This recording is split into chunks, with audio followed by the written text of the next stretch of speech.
One more injury update. The Knicks via TikTok. This is from the Strickland. The Strickland has a dope following as well. Knicks following.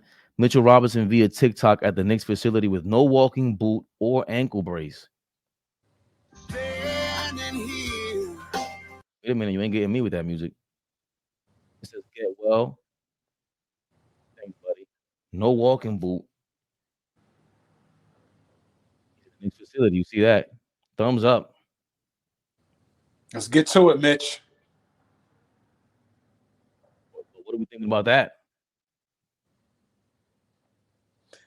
It's a bright spot. Positive signs, and it's always a good thing when one of your better players is coming back from injury or working his hardest to get back on the court.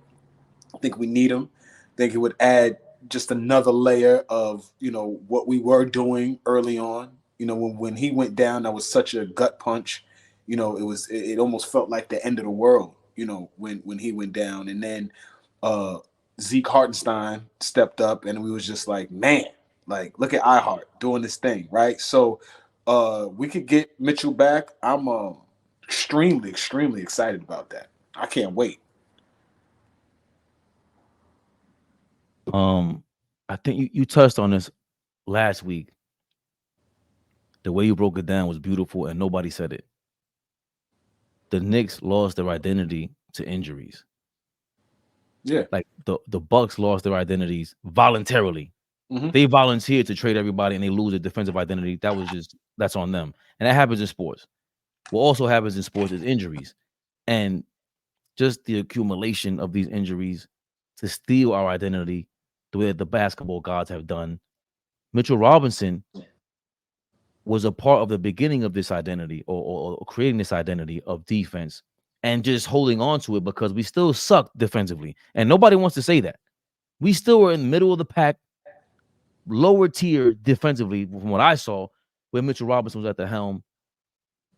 Not his fault, obviously. He single-handedly twisted that series up against the Cavaliers.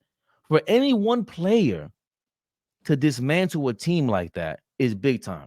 He was huge. He was huge. He was huge for us last year in that series. Think about anything in life. I always compare things to the ladies. If you are a man out there, whatever the hell you are, and whatever you're attracted to, if you can go get something whenever you want, and you just go fishing, throw the bait out there, and you can go get something, there's nothing like it. There's nothing like having a skill and dominating and knowing, oh, we got them. Watch this. There's nothing like having that confidence. I said Knicks in 5 against the Cleveland Cavaliers last year. People thought I was bugging, but it was primarily because of that. And I had them in 5 against the Heat because of Mitchell Robinson. I didn't like how we played against them. We were missing Randall, and there was a lot. We were missing the shooting to circumvent whatever the hell Miami was putting up with their round 2 guys, with their second rounders.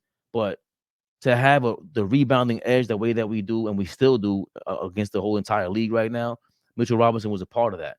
And it just so happens that when you come back from the injury, we obviously want to bring you back slowly, but we also have Hartenstein here who's like going back to what you said earlier, Flea, a little bit of the Bill Laimbeer to Isaiah Thomas, where he's the guy, you give that ball to him at the top of the key, that is a weapon.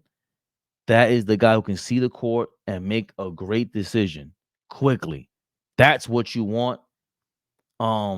Mitchell Robinson can't bring that. That's a part of a reason why secretly coming off the bench for him is going to be vicious. Because if he destroyed a Cleveland Cavaliers starting lineup the way that he did, imagine him coming off the bench and doing that to whoever's back second unit. This playoffs is going to be very, very scary.